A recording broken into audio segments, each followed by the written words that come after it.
ओम शांति। 16 नवंबर 2019। बाबा के महावाक्य। मीठे बच्चे, तुम हो त्रिमूर्ति बाप के बच्चे। तुम्हें अपने 3 कर्तव्य याद रहें: स्थापना, विनाश और पालना। प्रश्न: देह अभिमान की कड़ी बीमारी लगने से कौन कौन से नुकसान होते हैं?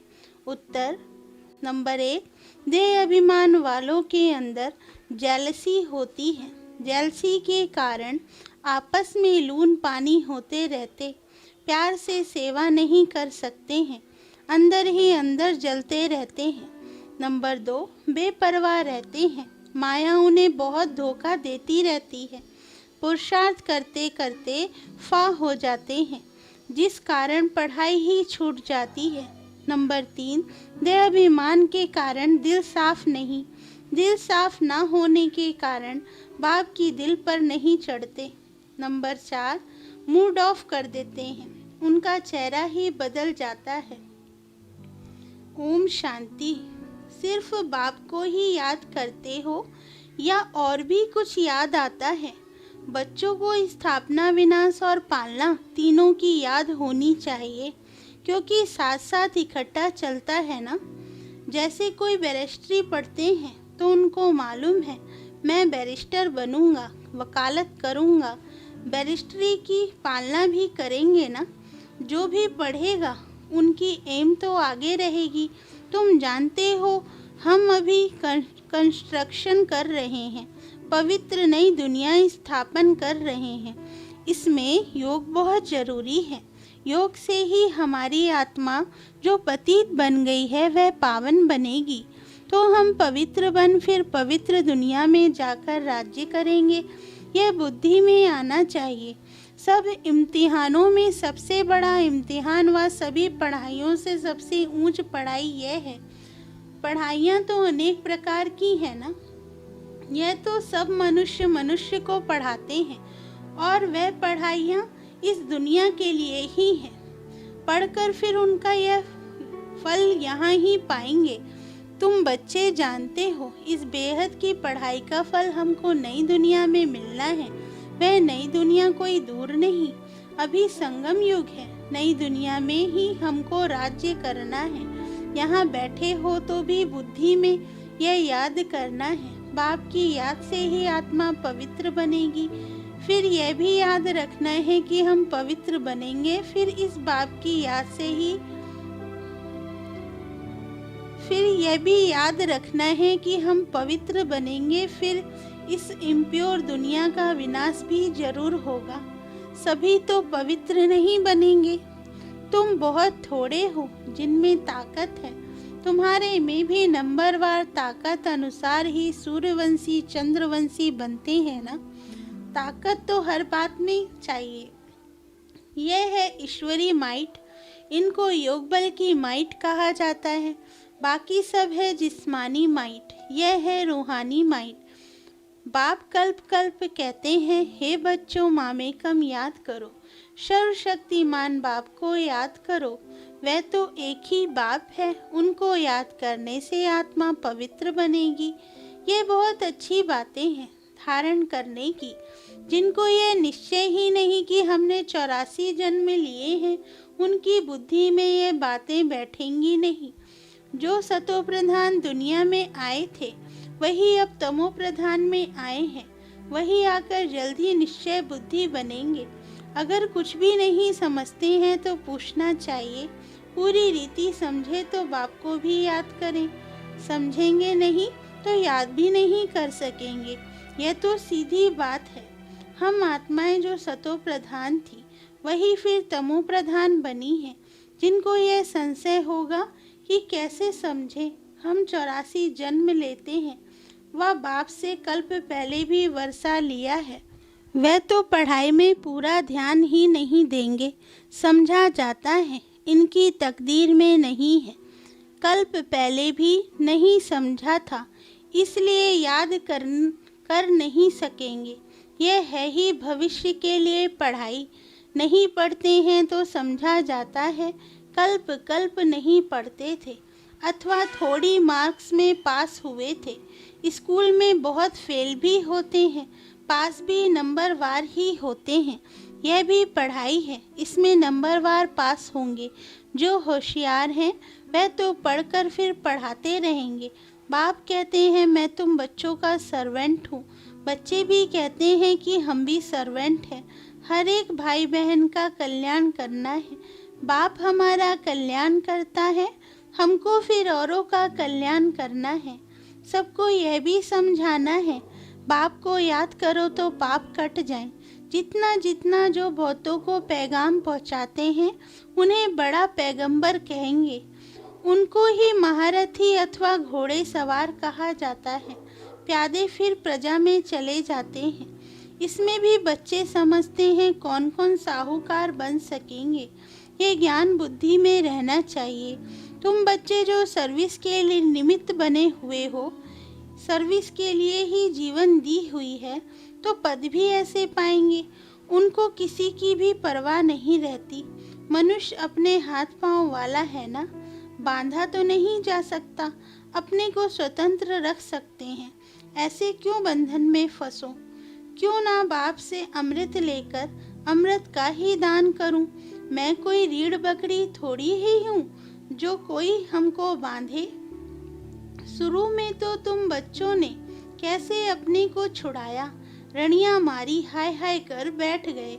तुम कहेंगे हमको क्या परवाह है, हमको तो स्वर्ग की स्थापना करनी है या यह काम बैठ करने हैं। वह मस्ती चढ़ जाती है जिसको मौलाई मस्ती कहा जाता है।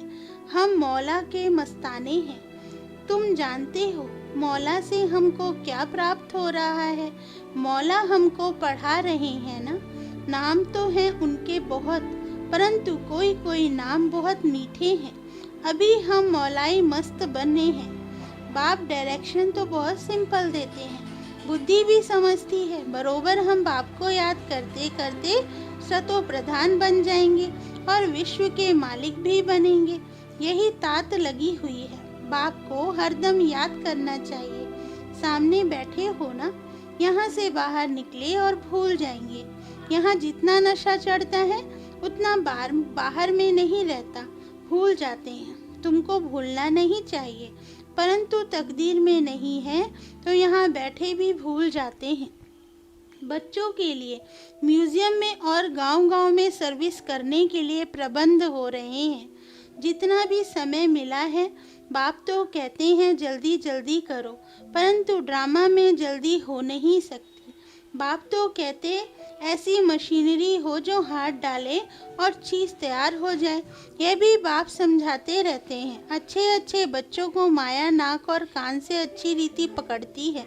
जो अपने को महावीर समझते हैं उन्हों को ही माया के बहुत तूफान आते हैं, फिर वह किसकी भी परवाह नहीं करते, छिपा लेते हैं। आंतरिक दिल सच्ची नहीं है। सच्ची दिल वाले ही स्कॉलरशिप पाते हैं। शैतानी दिल चल ना सके, शैतानी दिल से अपना ही बेड़ा गर्क करते हैं। सबका शिव बाबा से काम है। यह तो तुम साक्षात्कार करते हो। ब्रह्मा को भी बनाने वाला शिव बाबा है। शिव बाबा को याद करें तब ऐसा बने। बाबा समझते हैं माया बड़ी जबरदस्त है। जैसे चूहा काटता है तो मालूम भी नहीं पड़ता है। माया भी ऐसी मस्त चूही है। महारथियों को ही खबरदार रहना है। वे खुद समझते नहीं है कि हमको माया ने गिरा दिया है, लून पानी बना दिया है। समझना चाहिए लून पानी होने से हम बाप की सर्विस कर नहीं सकेंगे, अंदर ही जलते रहेंगे। देह अभिमान है तब जलते हैं। वह अवस्था तो है नहीं। याद का जौहर भरती नहीं है, इसलिए बहुत खबरदार रहना चाहिए। माया बड़ी तीखी है। जबकि तुम युद्ध के मैदान पर हो तो माया भी छोड़ती नहीं। आधा पौना तो खत्म कर देती है, किसको पता भी नहीं पड़ता। कैसे अच्छे अच्छे नए नए भी पढ़ाई बंद कर घर में बैठ जाते हैं। अच्छे अच्छे नामी ग्रामी पर भी माया का वार होता है। समझते हुए भी बेपरवाह हो जाते हैं। थोड़ी बात में झटलून पानी हो पड़ते हैं। बाप समझाते हैं देह अभिमान के कारण ही लून पानी होते हैं, स्वयं को धोखा देते हैं। बाप कहेंगे यह भी ड्रामा है। जो कुछ देखते हैं कल्प पहले मिसल ड्रामा चलता रहता है, नीचे ऊपर अवस्था होती रहती है। कभी ग्रहचारी बैठती है, कभी बहुत अच्छी सर्विस कर खुशखबरी लिखते हैं, नीचे ऊपर होता रहता है, कभी हार कभी जीत। पांडवों की माया से कभी हार कभी जीत होती है। अच्छे अच्छे महारथी भी हिल जाते हैं, कई मर भी जाते हैं। इसलिए जहाँ भी रहो बाप को याद करते रहो और सर्विस करते रहो। तुम निमित्त बने हुए हो सर्विस के लिए। तुम लड़ाई के मैदान में हो ना। जो बाहर वाले गृहस्थ व्यवहार में रहते हैं, यहाँ वालों से भी बहुत तीखे जा सकते हैं।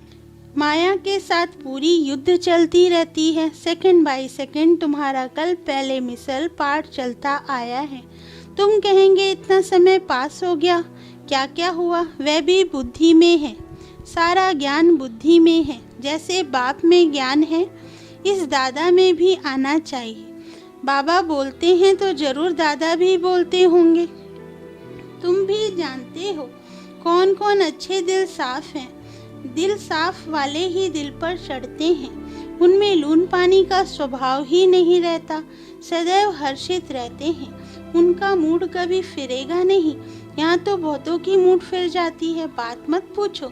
इस समय सभी कहते भी हैं हम पतित हैं, अभी पतित पावन बाप को बुलाया है कि आकर पावन बनाओ। बाप कहते हैं बच्चों मुझे याद करते रहो तो तुम्हारे कपड़े साफ हों। मेरी श्रीमत पर चलो। श्रीमत पर ना चलने वालों का कपड़ा साफ नहीं होता, आत्मा शुद्ध होती ही नहीं। बाप तो दिन रात इस पर ही जोर देते हैं, अपने को आत्मा समझो। देह अभिमान में आने से ही तुम गुटखा खाते हो। जितना जितना ऊपर चढ़ते जाते हो, खुशनुमा होते जाते हो और हर्षित मुख रहता है। बाबा जानते हैं अच्छे अच्छे फर्स्ट क्लास बच्चे हैं, परंतु अंदरूनी हालत देखो तो गल रहे हैं। देह अभिमान की आग जैसे गला रही है। समझते नहीं है यह बीमारी फिर कहाँ से आई। बाप कहते हैं देह अभिमान से यह बीमारी आती है। देह अभिमान को कभी बीमारी नहीं लगेगी, देही अभिमानी को कभी बीमारी नहीं लगेगी। बहुत अंदर में जलते रहते हैं। बाप तो कहते हैं बच्चे देही अभिमानी भव। पूछते हैं यह रोग क्यों लगा है। बाप कहते हैं यह देह अभिमान की बीमारी ऐसी है, बात मत पूछो। कोई को यह बीमारी लगती है तो एकदम चिच्चड़ होकर लगती है, चिपक जाती है, छोड़ती ही नहीं है। श्रीमत पर ना चल अपने देह अभिमान में चलते हैं तो चोट बड़े जोर से लगती है। बाबा के पास तो सब समाचार आते हैं। माया कैसे एकदम नाक से पकड़ गिरा देती है, बुद्धि बिल्कुल मार डालती है। संशय बुद्धि बन पड़ते हैं। भगवान को बुलाते हैं कि आकर हमको पत्थर बुद्धि से पारस बुद्धि बनाओ, और फिर उनके भी विरुद्ध हो जाते हैं तो क्या गति होगी। एकदम गिरकर पत्थर बुद्धि बन जाते हैं। बच्चों को यहाँ बैठे ये खुशी रहनी चाहिए।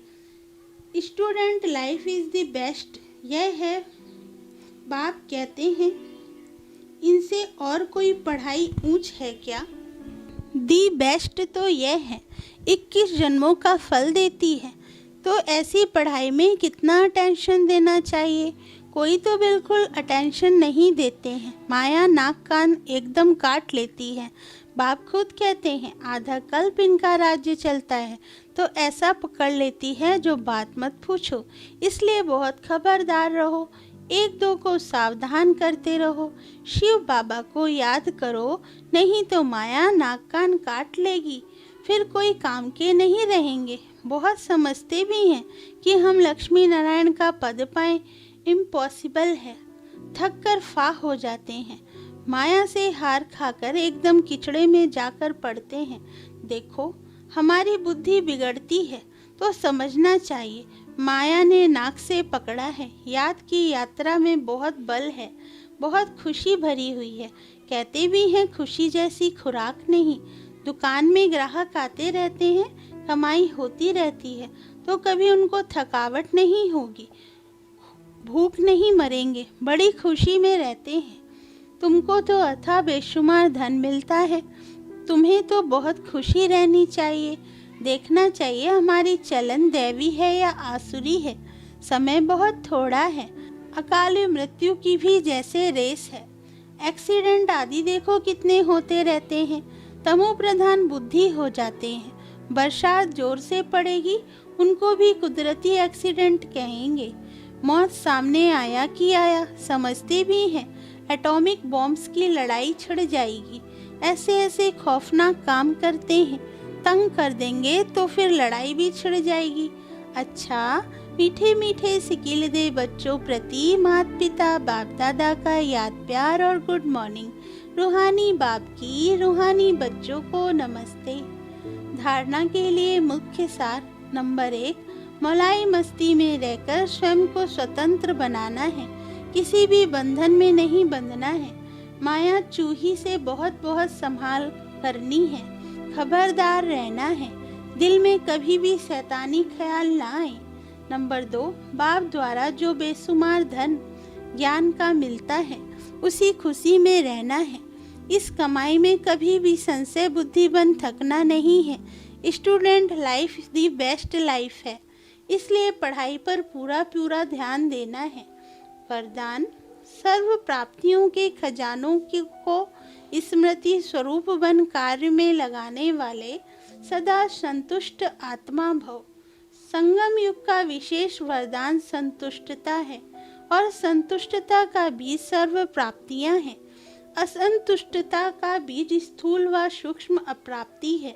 ब्राह्मणों का गायन है, अप्राप्त नहीं कोई वस्तु ब्राह्मणों के खजाने में। सभी बच्चों को एक द्वारा एक जैसा अखुट खजाना मिलता है।